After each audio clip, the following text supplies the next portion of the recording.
E aí pessoal, beleza? Professor Ítalo Renan falando aqui do canal Apótema e hoje vamos dar início à nossa primeira aula a respeito de conjuntos. A importância de se estudar conjuntos é porque conjuntos nada mais é do que aquela base que estrutura, que segura a nossa álgebra e faz com que você tenha um bom entendimento lá na frente quando vocês estiverem estudando funções, função do primeiro grau, função do segundo grau, equação, inequação. Então essa aula é de extrema importância. A primeira pergunta que eu vou te fazer é o seguinte: o que seria um conjunto? Como você me definiria a ideia de conjuntos? Como você pode me definir com palavras o que é um conjunto? Eu já vou te adiantar. Conjunto é um conceito primitivo, a gente não consegue definir. O que é bizarro, a gente consegue visualizar um conjunto. A gente consegue dizer, por exemplo, que uma sala de aula é um conjunto de alunos. A gente consegue dizer, por exemplo, como eu coloquei aqui, o conjunto A é formado pelos 3 primeiros meses do ano, que é janeiro, fevereiro e março. Aqui é um exemplo de conjuntos. A gente consegue também dizer, como eu coloquei aqui em B, que um conjunto é formado pelos números pares, 0, 2, 4, 6, 8. Por mais que sejam infinitos, eu consigo até representar isso aqui colocando os 3 pontinhos. Então a gente consegue visualizar conjuntos, mas nós não conseguimos definir o que é um conjunto. Então como é que a gente começa uma aula sobre conjuntos, já que a gente não consegue definir? A gente dá pelo menos uma noção. E conjunto, pela noção aqui de conjunto, é qualquer coleção de objetos. Só para que você tenha aqui um pontapé. Por exemplo, aqui no nosso exemplo A, janeiro, fevereiro e março seriam os nossos objetos. E aqui eu tenho uma coleção. Eu estou dizendo que o meu conjunto A é formado por esses 3 elementos aqui. Já o meu conjunto B é formado por 0, 2, 4, 6, 8, ou seja, os números pares. E perceba que é infinito aqui os números pares. Então posso representar conjuntos sendo finito, posso representar os conjuntos sendo infinito. Então, para a gente representar um conjunto, você precisa colocar esse conjunto em letra maiúscula, tá aqui, A maiúsculo e B maiúsculo. E você precisa também colocar entre chaves e separados por vírgulas. Então, entre chaves eu coloco os elementos aqui dentro separados por vírgulas. Se for infinito, depois da última vírgula aqui a gente coloca 3 pontinhos. Agora, uma noção muito importante que você precisa dominar é a ideia de diagramas. Se a gente consegue transpor a ideia de conjuntos como está aqui para o diagrama, a gente consegue resolver várias questões lá na frente. Então, o diagrama que a gente chama aqui de diagrama de Venn, vamos representar aqui o conjunto A e o conjunto B que eu coloquei aqui. O conjunto A é formado pelos 3 primeiros meses do ano e para abreviar, eu, em vez de chamar de janeiro, eu vou colocar um J para caber ali, um F e um M. Então aqui a gente coloca o diagrama, que é esse círculo aqui, pode ser um círculo perfeito, mas te ajuda bastante a ganhar tempo colocando um círculo assim mais oval. E aí você coloca janeiro é o primeiro elemento, fevereiro é o segundo elemento e março é o nosso terceiro elemento desse conjunto A. Professor, e o conjunto B, que é infinito, como é que eu vou colocar ali dentro?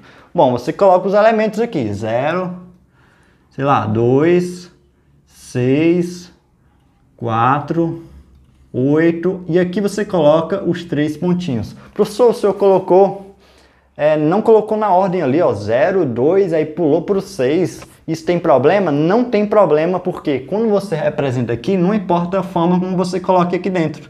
O importante é que você coloque os elementos aqui dentro. E aqui no finalzinho você percebeu que eu coloquei 3 pontinhos, que nem eu coloquei aqui, para dizer que aquele conjunto continua, aquele conjunto ele é infinito. Agora vamos falar a respeito das relações de pertinência. O que seriam as relações de pertinência em um conjunto? Nada mais é do que você dizer se um elemento ele pertence ou se um elemento não pertence a um conjunto. Agora, como é muito usual você dizer se um elemento pertence ou não, na matemática a gente costuma abreviar as coisas. E aí vamos introduzir aqui mais uma linguagem. Quando eu quero dizer que pertence, eu coloco esse símbolo Ezinho. Quando eu quero dizer que não pertence, eu coloco um E cortado, para dizer que eu estou negando aqui, ó, não pertence. O E sozinho é pertence, quando eu corto eu estou dizendo que não pertence. Então imagine que eu tenho agora um conjunto C, e observe o C aqui é maiúsculo, formado pelas 5 primeiras letras do nosso alfabeto. A, B, C, D e C. Observe que as letras aqui são minúsculas, os elementos a gente representa por letras minúsculas. Então, Azinho, Bzinho, Czinho, Dzinho e Ezinho são os elementos que formam um conjunto C maiúsculo. Aí eu te pergunto, o Azinho, ele pertence ou ele não pertence ao nosso conjunto C? ele pertence, então a gente usa o E do jeito que está aqui. O Dzinho, ele pertence ou não pertence ao nosso conjunto C? O Dzinho pertence, ele está ali dentro. O elemento F, ele pertence ou não pertence ao conjunto C? Ora, aqui vai até o E, não tem um F, então eu coloco o Ezinho e corto ele aqui. O número 2 pertence a esse conjunto? Claro que não, então eu coloco um Ezinho e corto esse Ezinho para dizer que esse elemento não pertence. Lembrando que a nossa leitura é essa. Azinho pertence ao conjunto C, Dzinho pertence ao conjunto C, Fzinho não pertence ao conjunto C e o 2 não pertence ao conjunto C. Bom, pessoal, então para finalizar o nosso conteúdo, vamos fazer alguns exercícios de fixação. A nossa primeira questão é o seguinte: represente cada conjunto abaixo, e aí nós temos aqui o item A, conjunto dos números primos positivos. Vamos chamar agora o nosso conjunto dos números primos positivos de alguma letra.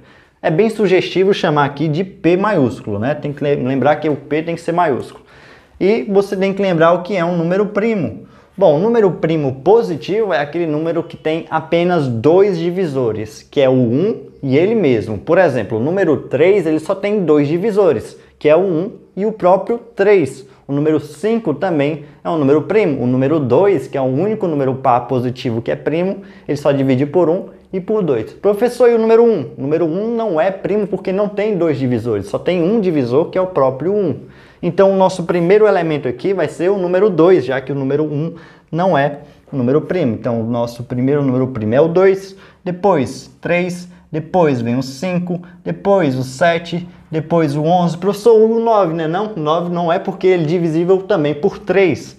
Então não é. Então aqui a gente coloca reticências porque os números primos são infinitos e finalizamos aqui o nosso conjunto fechando com a chave.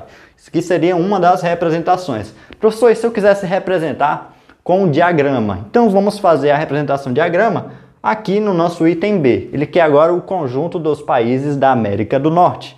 Então, para representar os conjuntos, o conjunto, na verdade, dos países da América do Norte, vamos chamar aqui de América do Norte de A. Então, o conjunto A, eu vou desenhar agora o nosso diagrama.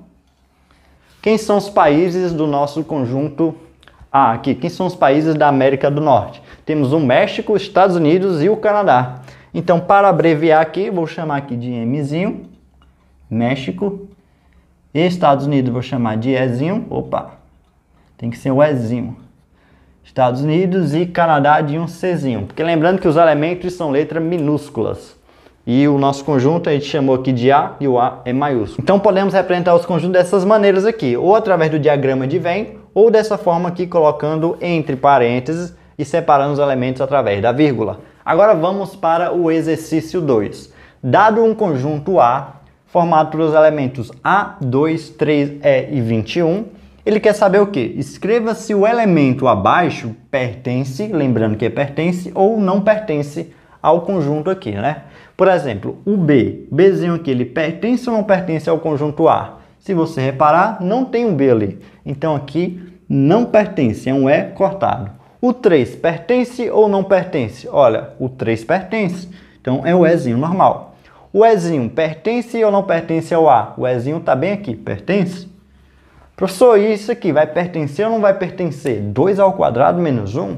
Vamos pensar. 2 ao quadrado, 2 vezes 2 dá 4. Menos 1 dá 3. O 3, o número 3, pertence ou não pertence? Vamos ver. 3 está aqui, então ele pertence. Vixe, professor, então pode cair assim? Pode cair assim também. E esse daqui, E mais 3, pertence ou não pertence ao conjunto A? Professor, esse aí eu sei, professor. O E está lá dentro, o 3 está lá dentro, então pertence. Claro que não, porque esse aqui é um elemento diferente, você não encontra aqui nesse nosso conjunto E mais 3, vírgula, alguma coisa. Você encontra o 3 separado e o E separado, então isso aqui não pertence. Então um Ezinho cortado.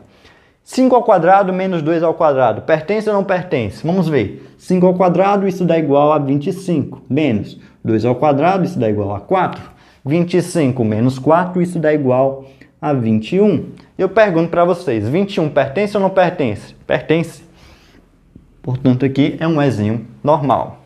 Bom pessoal, então essa foi a nossa primeira aula a respeito de conjuntos. Espero que vocês tenham gostado. Se você gostou, clique em gostei. Se você não é inscrito do canal, se inscreve no nosso canal. E não deixe de nos seguir também lá no nosso Instagram, @potamatemática. A gente se vê na próxima com mais uma aula sobre conjuntos. Então, valeu!